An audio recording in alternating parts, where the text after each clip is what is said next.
Hello everyone, I've got Grimm's first double dry hopped sour, at least the first one to my knowledge. It is called Living Daylights, and it uses Citra hops and then the lupulin powder of Simcoe and Mosaic. It's 5.8% alcohol. Came out this month. I think it's rip roaring fresh. It's 5.8. Did I say that already? And they actually say on the Grimm website that if you want, you can decant it carefully, or you can get all of the hop junk on the bottom and make it very aggressively hoppy.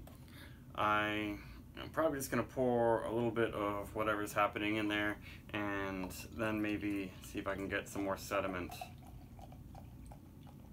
in my second pour. But without all of the hop junk, it's still pretty hazy. Yeah, I haven't seen. I guess their hop sours are usually rather hazy, but not this hazy. And it's really, really pale. Ooh. Yeah, the lupulin powder is very, very prevalent. It's that like deep, ripe fruit aroma. It smells like, yeah, your canned peaches and pineapple. Yeah, exactly what you'd think you'd get from just pure unleafy, unchlorophyll-y Mosaic and Simcoe. There's maybe a little bit of a berry thing going on, but in this context, I don't really notice it because I usually get some like ripe berry from Simcoe. Like blueberry, I guess it's sort of in there, but not very strong. It smells good. The sourness doesn't seem like it's going to be overwhelming. There is a little bit of a almost mouth-watering lemon tartness. But my problem with some of Grimm's hoppy sour beers is that they're way too sour. That's how it is with most of their dry hop gozes. I'm not a huge fan of them. They're good. This smells like it's going to be right at my alley because with the dry hop sours, you kind of never know what you're going to get. Yeah, there's a little bit of a greenness, not much. Overall, pretty clean. And of course, it has that Smarties kind of warhead sour thing going on too.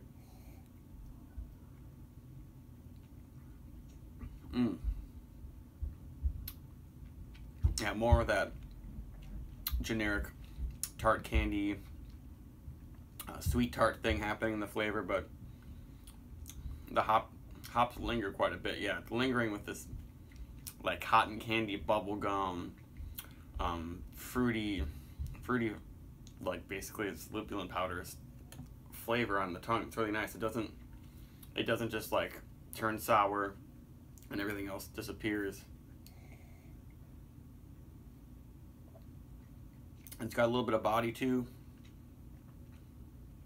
Yep, now I'm getting some of that grassy, lemony thing that I get with most dry hop sours, especially ones that are really heavily dry hopped.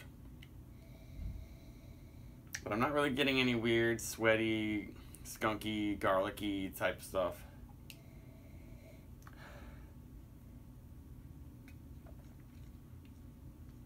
But with the sourness and the bitterness, it does end up making it pretty dry and has almost, now I'm getting almost a savory thing on top of all these sort of generic fruit flavors from the hops.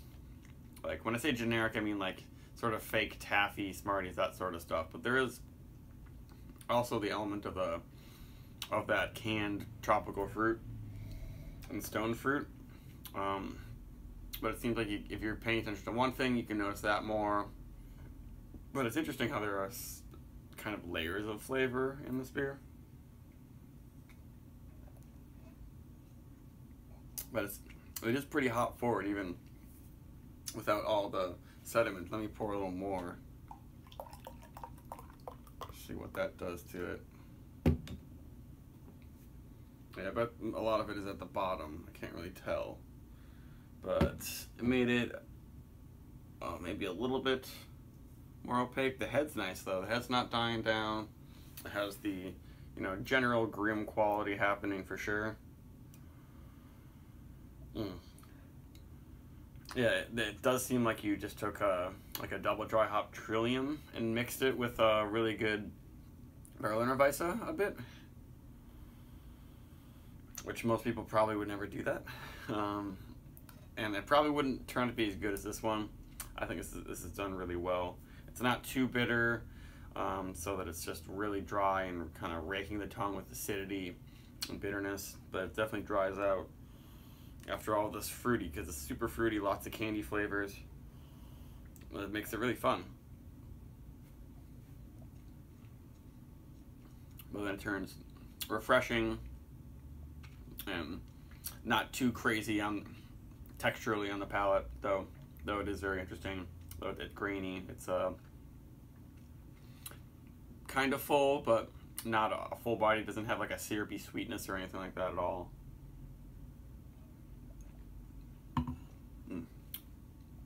Yeah, this is probably one of my favorite Grimm beers to date. Actually, I haven't had any of their dry hop fruit oaked sours in a while. Some of those are really fantastic. This is up there with those. If you like those beers, you'll probably like this one. But one of the hoppiest